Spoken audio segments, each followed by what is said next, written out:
नमस्कार साथियों, स्वागत है आप सभी का आपके अपने YouTube चैनल। और मैं हूं अभिषेक उपाध्याय। मेरे प्यारे साथियों, जैसा कि आप सभी जानते हैं, भारत में ऑक्सफोर्ड से भी लगभग 500 साल पुराना एक विश्वविद्यालय हुआ करता था, जिसका नाम नालंदा विश्वविद्यालय था। वर्तमान में भारत के राज्य बिहार के में पटना के 100 किलोमीटर दूर राजगीर नाम पर स्थित हुआ करता था नालंदा विश्वविद्यालय। लेकिन ज्ञान से किसी को परहेज था, और उस परहेज वाले व्यक्ति का नाम बख्तियार खिलजी था। बख्तियार खिलजी, जिसने इस यूनिवर्सिटी को तुड़वा दिया। इसको तुड़वाने के बाद कहते हैं कि यहाँ पर 9 मंजिला इमारत में 90 लाख से अधिक किताबें रखी थी, जिन्हें जला दिया गया। कहते हैं किताबों की राख बुझने में 3 महीने से अधिक का समय लगा। इतनी ज्यादा किताबें उस दौर में, यानी कि आज से लगभग 1600 साल पहले यहाँ हुआ करती थी। आज उस नालंदा विश्वविद्यालय की, जो कि ऑलरेडी यूनेस्को वर्ल्ड हेरिटेज है, और उस टूटे हुए नालंदा विश्वविद्यालय को फिर से खड़ा कर दिया है। और वर्तमान में यहाँ पर विद्यार्थी विभिन्न देशों से पढ़ने भी आ चुके हैं। यह चर्चा में आया क्योंकि हाल ही में भारत के प्रधानमंत्री ने नालंदा विश्वविद्यालय के नए कैंपस का इनॉग्रेशन किया है, जो आप तस्वीरों में देख सकते हैं। यह विश्वविद्यालय को जिस समय पर पहले यह हुआ करता था, कुमारगुप्त वन के द्वारा बनवाया हुआ था। गुप्ता डायनेस्टी के अंदर, मतलब विज्ञान हो या अर्थशास्त्र हो, भौतिकी हो, आयुर्वेद हो, तमाम प्रकार की ज्ञान को लेकर विश्वविद्यालय आज फिर से सुर्खियों में है। जिनमें से सबसे महत्वपूर्ण है आर्यभट्ट के द्वारा दिया गया शून्य। जी हाँ साथियों, आज अगर कंप्यूटर की भाषा में बाइनरी में शून्य और वन का महत्व है, तो इस शून्य को देने वाले आर्यभट्ट यही नालंदा विश्वविद्यालय के शिक्षक हुआ करते थे। आज वही नालंदा विश्वविद्यालय फिर से उठ खड़ा हुआ है, क्योंकि इसका भारत सरकार के द्वारा, बिहार सरकार के द्वारा मिलकर निर्माण करवा दिया गया है। यही कारण है कि यह बनाया गया है। नेट जीरो एनिमिशन का मतलब है कि यहाँ से जो भी प्रोड्यूस होगा, उससे कार्बन डाइऑक्साइड की मात्रा नहीं बढ़ेगी, क्योंकि इतने प्लांट्स यहाँ लगाए गए हैं। वाटर को रिसाइकिल करने के तरीके अपनाए गए हैं। बाकायदा तालाबों को निर्माण यहाँ पर रखा गया है, ताकि यहाँ की पानी की आपूर्ति समय पे हो सके और वाटर रिसाइकल हो सके। नालंदा विश्वविद्यालय हालांकि अपनी रेट को लेकर ऑफिशियल कहीं पर डिक्लेरेशन नहीं दिखा मुझे, लेकिन 1749 करोड़ रुपए की लगभग लागत से बनाया गया है। और इस विश्वविद्यालय के इनॉग्रेशन में प्रधानमंत्री ने भाषण देते हुए कहा कि यह केवल एक नाम नहीं, एक पहचान है और एक सम्मान है, एक मूल्य मंत्र है और गौरव है, गाथा है। इस सत्य का उद्घोष है कि आग की लपटों से पुस्तकें भले जल जाएं, लेकिन आग की लपटें ज्ञान को नहीं मिटा सकती। यह बात अब इस नालंदा विश्वविद्यालय ने पुनर्स्थापित कर या साबित कर दिया।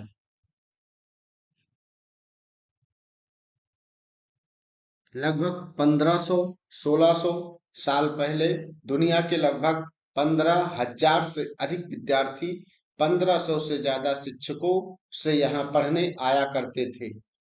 एक आवासीय विश्वविद्यालय था। दुनिया के ज्ञात इतिहास में दुनिया के सबसे पुराने विश्वविद्यालय में यह आवासीय विश्वविद्यालय था। दुनिया भर के लोग भारत के आसपास के देशों में से चीन, मंगोलिया, लाओस, कंबोडिया, थाईलैंड, यहाँ से बड़ी संख्या में लोग बुद्धिज्म पढ़ने के लिए और यहाँ का अर्थशास्त्र, ज्योतिष विज्ञान, भौतिकी, आयुर्वेद पढ़ने के लिए आया करते थे।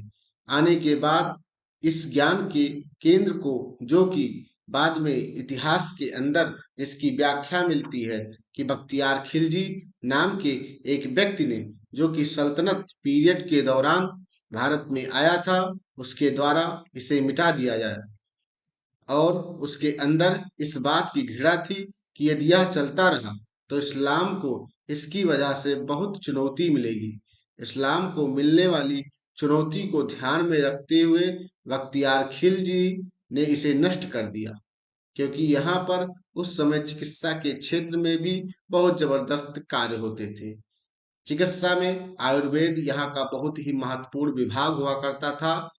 कहते हैं कि बख्तियार खिलजी एक सेनापति था और वह अपने आप को एक दिन बीमार पाता है, और उसके नीम हकीमों ने उसका जब इलाज किया और जब वो सही नहीं हुआ, तो वह इलाज के लिए ये नालंदा विश्वविद्यालय के किन्हीं प्रोफेसर्स के संपर्क में आया, जो कि यहाँ पर पढ़ाने वाले जो प्राध्यापक थे उनके संपर्क में आया। नाम मुझे उन्होंने इनका इलाज किया, और इलाज में उसने यह कहा कि मुझे आप बिना दवा दिए सही करिए। तो उन्होंने कहा कि दवा के बिना आप सही नहीं हो सकते, लेकिन इसको बख्तियार खिलजी को आयुर्वेद से नफरत थी।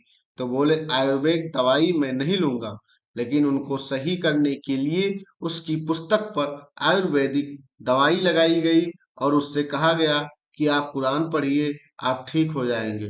तो कुरान के पेजेस पर दवाई लगाई गई, और वह जब कुरान के पेजेस पलट रहा था, तो जीभ से, उंगलियों से घी, मतलब वो थूक लगा कर के जब पलट रहा था, तो असल में उसकी उंगली को पेज से टच करके दवाई उसके चेहरे में गई, शरीर में गई, और वह ठीक हो गया। लेकिन जब इसे यह बात पता चली, तो इससे इस तरह से ठीक किया गया है, आयुर्वेद में इतनी शक्ति है, तो उसे लगा कि इससे इस्लाम को चुनौती मिल जाएगी, और उसने उसे खत्म कर दिया। ये वह कहानियां हैं जो इतिहास के पन्नों में कहीं न कहीं सुनने और लिखने और देखने को मिल जा। हाल ही में प्रधानमंत्री नरेंद्र मोदी की ओर से नालंदा विश्वविद्यालय का उद्घाटन किया गया है।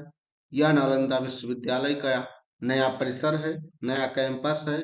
ऐसे में जो उद्घाटन हुआ है, या जो पूरा प्रोसेस रहा है, जो डेवलपमेंट रहा है, यह हमें एक नया अवसर देता है कि हम अपनी प्राचीन संस्कृति में, हमारे इतिहास में एक बार फिर से नजर डालें, और एक बार फिर से उसे समझने की कोशिश करें। इसके बारे में थोड़ा सा और हम बताते हैं आपको। आपको जानना चाहिए कि आधुनिक बिहार में आपको देखने को मिलता है, या प्राचीन मगध में मौजूद था। प्राचीन मगध का मतलब यह आधुनिक बिहार में आपको देखने को मिलता है। और स्पेसिफिक लोकेशन अगर आप देखें तो प्राचीन मगध में नालंदा राजगृह करके एक जगह थी, जिसे आप वर्तमान समय में राजगीर कह सकते हैं। जो शहर पाटलिपुत्र शहर, या वर्तमान जो पटना है, उसके करीब में हमें यह विश्वविद्यालय देखने को मिलता है।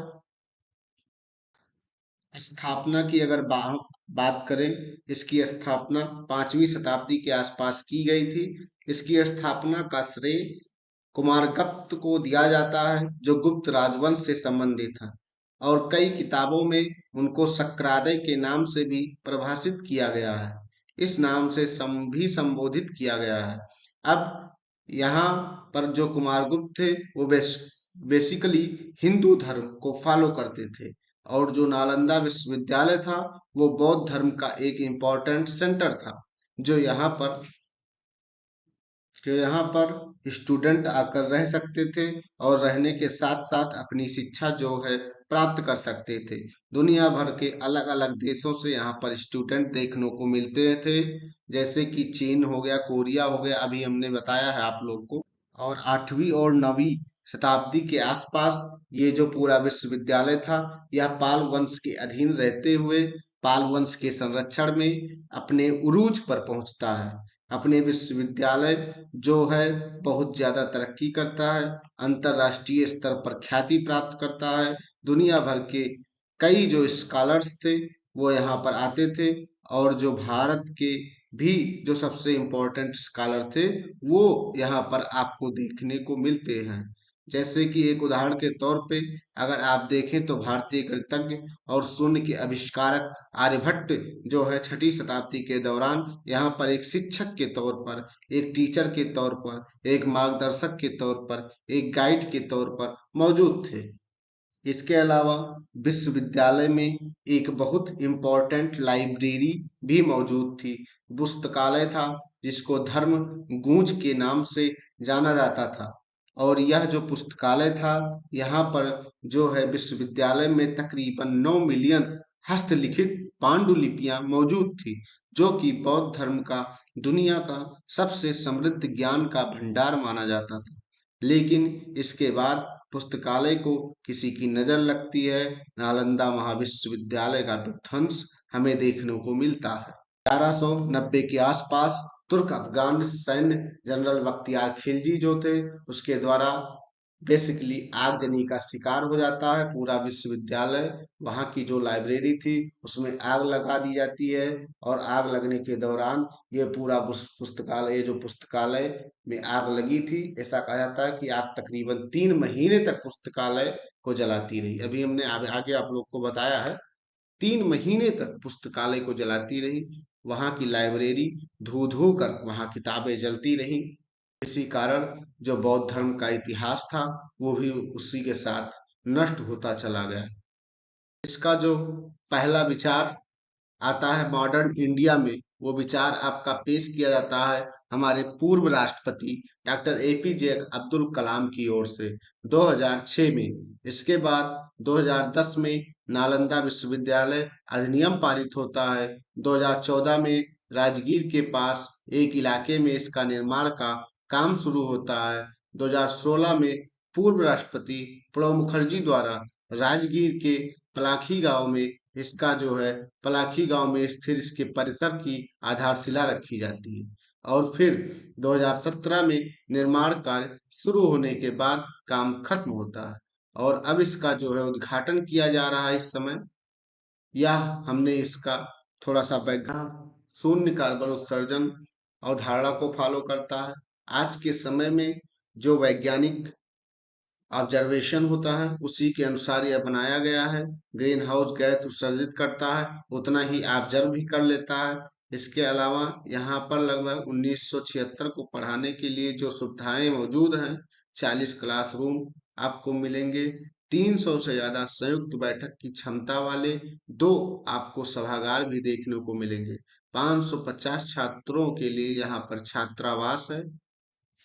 बातें जो अभी तक हम लोगों ने किया है, यह नालंदा विश्वविद्यालय के बारे में एक इतिहास था, और इतिहास के साथ साथ आधुनिक विश्वविद्यालय जो हमारा बन के तैयार हुआ है, जिसका उद्घाटन हमारे प्रधानमंत्री जी ने किया है, वो हमारे लिए एक गौरवपूर्ण बात है।